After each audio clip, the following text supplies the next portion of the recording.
ਭਾਈ ਸਾਹਿਬ ਗੱਲ ਇੰਝ ਆ ਵੀ ਉਹ ਕਹਿੰਦੇ ਨੇ ਬਜ਼ੁਰਗਾਂ ਉਹਨਾਂ ਨੇ ਗੱਲ ਦੱਸੀ, ਉਹਨਾਂ ਕਿਹਾ ਬਹੁਤੀਆਂ ਗੱਲਾਂ ਵਿੱਚ ਨਹੀਂ ਨਫਾ ਕੋਈ, ਇੱਕੋ ਗੱਲ ਮਕਾਈਏ ਤੇ ਗੱਲ ਬਣਦੀ। ਹਸਤੀ ਸਾੜ ਕੇ ਆਸ਼ਿਕ ਪਤੰਗ ਵਾਂਗੂ ਆਪਣੀ ਖਾਕ ਉਡਾਈਏ ਤੇ ਗੱਲ ਬਣਦੀ। ਜਿਵੇਂ ਰੀਤ ਹੈ ਆਸ਼ਿਕਾਂ ਸੱਚਿਆਂ ਦੀ, ਉਹ ਰੀਤ ਨਿਭਾਈਏ ਤੇ ਗੱਲ ਬਣਦੀ। ਮੈਂ ਆਪਣੀ ਨੂੰ ਇਸ਼ਕੀ ਮਾਰ ਕੇ ਤੇ ਤੂੰ ਪਕਾਈਏ ਤੇ ਗੱਲ ਬਣਦੀ। ਕੀ ਬਾਤ ਹੈ। ਤੇ ਇੱਕ ਸ਼ੇਰ ਹੋਰ ਆ ਮੀਆਂ ਸਾਹਿਬ ਦਾ, ਉਹਨੇ ਕਿਹਾ ਵੀ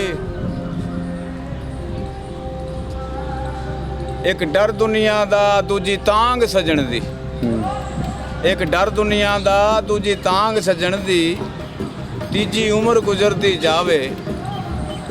ਭੱਜ ਪਾਇਆ ਮੈਂ ਰੋਵਾਂ ਰੱਬਾ ਤੈਨੂੰ ਜਰਾ ਤਰਸ ਨਾ ਆਵੇ। ਮੈਨੂੰ ਦੇ ਦੇ ਮੌਤ ਜਦਾਈ ਨਾਲੋਂ ਮੇਰੀ ਮੁਸ਼ਕਲ ਹੱਲ ਹੋ ਜਾਵੇ।